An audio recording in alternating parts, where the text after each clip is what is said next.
नमस्कार, बिहार तक देख रहे हैं आप और आपके साथ मैं हूं आशीष अभिनव और हमारे साथ है हमारे सहयोगी इंद्रमोहन।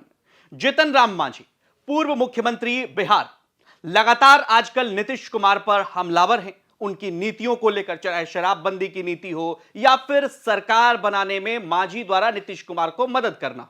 नीतीश कुमार मांझी, जीतन राम मांझी नीतीश कुमार को समय समय पर टिप्पणी करते रहते हैं, उन पर समझाइश देते रहते हैं और कहीं ना कहीं तंज भी कसते रहते हैं। क्या माजरा है? कहते हैं पार्टनर तुम्हारी पॉलिटिक्स क्या है। जीतन राम मांझी अगर नीतीश कुमार पर इस तरह से हमलावर हैं, इसके क्या मायने हो सकते हैं? देखिए, जीतन राम मांझी वो नेता है जिन पर नीतीश कुमार ने विश्वास जताया था और उन्हें मुख्यमंत्री तक बनाया था। लेकिन उसके बाद जीतन राम मांझी को हटाया गया, वो खुद मुख्यमंत्री बने। जितनी बार शायद नीतीश कुमार ने पाला बदला हो, उतनी बार जीतन राम मांझी ने भी पाला बदला है। बल्कि जीतन राम मांझी से जब विश्वास मत हो रहा था इस सरकार में, तो एक सवाल ऑफ द रिकॉर्ड पूछा गया, तो कहना है पत्रकारों का कि उन्होंने ये कहा कि जब नीतीश कुमार पाला बदल सकते हैं तो मैं क्यों नहीं, पाला तो मैं भी बदल सकता हूं। लगातार बदलते भी रहे। उनको लेकर यह भी कहा गया कि वो विश्वास मत के दौरान इस बात पर अड़े थे कि जो मंत्रालय उनकी टीम को दिया जा रहा है वो कम से कम 2 मंत्रालय हों, और इतना ही नहीं बल्कि लोकसभा की सीटों को भी आप फाइनल कर दीजिए। नित्यानंद राय लगातार उनके साथ थे, वही उनको लेकर विधानसभा में भी पहुंचे। विश्वास मत के दौरान मांझी ने भले ही वोट कर दिया, लेकिन उनका मन अभी भी छटपटा रहा है, क्योंकि वो जानते हैं कि प्रेशर पॉलिटिक्स का समय कम ही है। ऐसा नहीं है कि सीटी लगातार बजती रहेगी। सीटी तभी तक बजेगी जब तक लोकसभा चुनाव ना हो जाए और कैबिनेट एक्सपेंशन ना हो जाए। और जीतन राम मांझी इस बात को समझ रहे हैं। उन्होंने 2 विभाग मांगे हैं कि उनके पार्टी को 2 विभाग दिया जाए और लोकसभा चुनाव में टिकट भी दिया जाए। बल्कि कहा यह जा रहा था कि राज्यसभा भी भेजे जा सकते हैं। वो नाराजगी उनको लेकर राज्यसभा वो गए नहीं, इस बात की उनको नाराजगी भी है। तभी वो बार बार, चाहे शराब का मामला हो, लॉ एंड ऑर्डर का मामला हो या फिर मंत्रालयों के कामकाज का मामला हो, इसे लेकर वो सवाल उठाते हैं। और जब सवाल उठाते हैं तो वो बीजेपी को नहीं घेर रहे थे, नीतीश कुमार को घेरते हैं। हालांकि आपको, दर्शकों को यह जानना जरूरी है कि इसके पहले जीतन राम मांझी जेडीयू के पार्टनर थे। उन्होंने ये इल्जाम लगाया था कि जेडीयू उनके पार्टी को खत्म करना चाहती थी, बल्कि अपने में मर्जर कराना चाहती थी, इसलिए उन्होंने गठबंधन तोड़ा, वो बीजेपी के सहयोगी हुए। लेकिन अब सवाल यह है कि बीजेपी के सहयोग रहते हुए भी वो नीतीश सरकार में पार्टनर है, तो फिर उनका जो तंज है वो लगातार जारी है। क्योंकि वो जानते हैं कि इतने दिनों में अगर कोई नेता कमजोर हुआ है या कोई पार्टी कमजोर हुई है तो वो जेडीयू है, और नेता के तौर पर नीतीश कुमार। तो ऐसे में उनका वार लगातार जारी है। 2 सवाल जो मांझी लगातार उठाते रहे, और जब नीतीश कुमार के साथ थे तब भी, और अब जब दोबारा साथ आए हैं, मतलब एनडीए के साथ हैं सरकार में, तब भी। एक वो कह रहे थे, देखिए मंच से उन्होंने कहा कि 20 सीट जिता दीजिए, शराबबंदी खत्म कर देंगे, जो नीतीश कुमार का सबसे मतलब कहते हैं कि आप ड्रीम प्रोजेक्ट है उनको लेकर, महत्वाकांक्षी योजना, और गांधीगिरी के रास्ते पर नीतीश कुमार चलते हैं शराबबंदी की जब वो बात करते हैं। भारतीय जनता पार्टी भी कमोबेश नीतीश कुमार के उस शराबबंदी के पक्षधर नहीं है।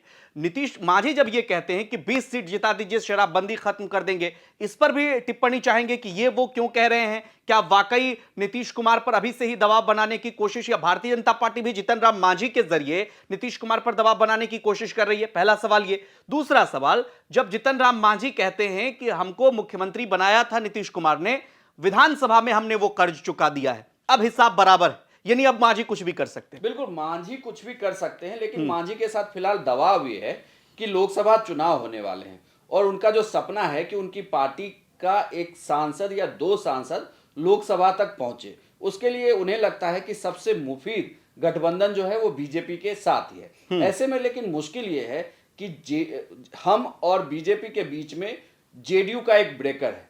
कुछ भी फिल्टर होगा वो जेडीयू के थ्रू ही होगा। अब जैसे सरकार में मंत्रिमंडल की बात हो, तो वो मंत्री तब बनेंगे जब नीतीश कुमार हामी भरेंगे। नीतीश कुमार क्या कहते हैं ये देखना बड़ा दिलचस्प होगा, क्योंकि विधायक उनके 4 ही हैं। यहां तक कि पशुपति पारस ने भी कह दिया कि हमारा एक एमएलसी है, आपको उनको भी मंत्रिमंडल में शामिल कर लेना चाहिए। तो यहाँ पे थोड़ा पेच फंस गया है। दूसरी बात कि लोकसभा सीट को लेकर भी बड़ी दिक्कत है, क्योंकि गया की सीट, जिस सीट पर कहा जा रहा है कि हम का उम्मीदवार हो सकता है, खुद संतोष सुमन ही उम्मीदवार हो सकते हैं। बड़ी दिक्कत यह है कि उसी सीट पर दशरथ मांझी के बेटे को नीतीश कुमार ने अपनी पार्टी में इन करा, और ये उनको कहा जा रहा है कि उन्होंने कहा है कि आपको हम लोकसभा चुनाव लड़ाएंगे। गया में ऐसा रहा है कि गया में हमेशा किसी ना किसी दलित महादलित को, मतलब एक तरीके से कहें तो एकदम जो वो तबका जो बिल्कुल हाशिए पर है वहां से उठाकर उन्हें सांसद बनाया गया है। गया ने ये देखा है, तो यह देखना दिलचस्प होता है कि वो सीट किसको जाती है। अगर वो सीट जेडीयू ले लेती है तो फिर हम चुनाव किस सीट से लड़ेगी, उन्हें फिर कोई दूसरी सीट दे दी जाएगी। तो यहाँ मुश्किल थोड़ा फंस गया है और मांझी इसीलिए कह रहे हैं, जो आप कह रहे थे कि शराबबंदी की जो वो बात कर रहे हैं, मांझी ये जानते हैं कि शराबबंदी एक ऐसा मुद्दा है जिस पर जनता उनसे कनेक्ट कर सकती है, जनता अब सीधे जुड़ेगी, क्योंकि बिहार में हर कोई ये मानता है कि शराबबंदी हटा लेनी चाहिए। सफल नहीं हो पाया, एक नया अवैध आर्थिक तंत्र खड़ा हो गया सरकार, लेकिन नीतीश कुमार की एक जिद है कि वो खड़ी रहेगी, बल्कि उनके इस जिद को पूरा करने के लिए हजारों करोड़ का बजट लग रहा है और पैरेलल एक इकोनॉमी खड़ी हो गई है अवैध शराब की, जो इकोनॉमी बिल्कुल पैरेलल चल रही है बिहार में। खैर, जब भी वो शराबबंदी हटाने की बात करते हैं तो जनता उनसे जुड़ती है, और जीतन राम मांझी इसके पीछे का तर्क ये देते हैं कि बिहार के जेलों में बंद शराबबंदी की वजह से जो जेल गए हैं उसमें एससी एसटी ओबीसी के सबसे ज्यादा लोग शामिल हैं, तो ऐसे में आप इनको जानबूझकर जेल में बंद कर रहे हैं। उन्होंने इसीलिए बीच में कहा था कि इसके कानून को थोड़ी ढिलाई दी जाए, सरकार ने इसमें ढिलाई भी दी थी। लेकिन यहां बड़ी मुश्किल यह है कि जैसे ही वो शराबबंदी का मुद्दा उठाते हैं तो वो लोगों को अपने पक्ष में कर लेते हैं, और उन्होंने ये कहा कि अगर हम 20 सीट जीत कर आते हैं, इसका मतलब 20 से ज्यादा विधानसभा सीटों की वो डिमांड भी करने वाले हैं। और वो चूंकि गठबंधन में है तो देखना यहां दिलचस्प होगा कि 243 में से 20 से ज्यादा सीटें क्या हमको दी जाएगी नहीं। उन्होंने एक तीर से कई निशाने किए, लेकिन थोड़ा पहले कर लिया है। देखना अभी से ही उनकी तैयारी शुरू। हाँ, मांझी की प्रेशर पॉलिटिक्स को बीजेपी कितना मानती है और नीतीश कुमार इसे कैसे देखते हैं। चलिए, तो ठीक है, जीतन राम मांझी का ये प्रेशर पॉलिटिक्स जो नीतीश कुमार पर है, इसको आप कैसे देखते हैं? क्या वाकई जीतन राम मांझी इन तमाम सारे दबावों को लेकर नीतीश कुमार को असहज कर रहे हैं और आने वाले दिनों में मांझी कोई बड़ा फैसला भी ले सकते हैं? कमेंट करके हमें जरूर बताइए और बिहार की तमाम खबरों के लिए आप देखते रहिए बिहार तक।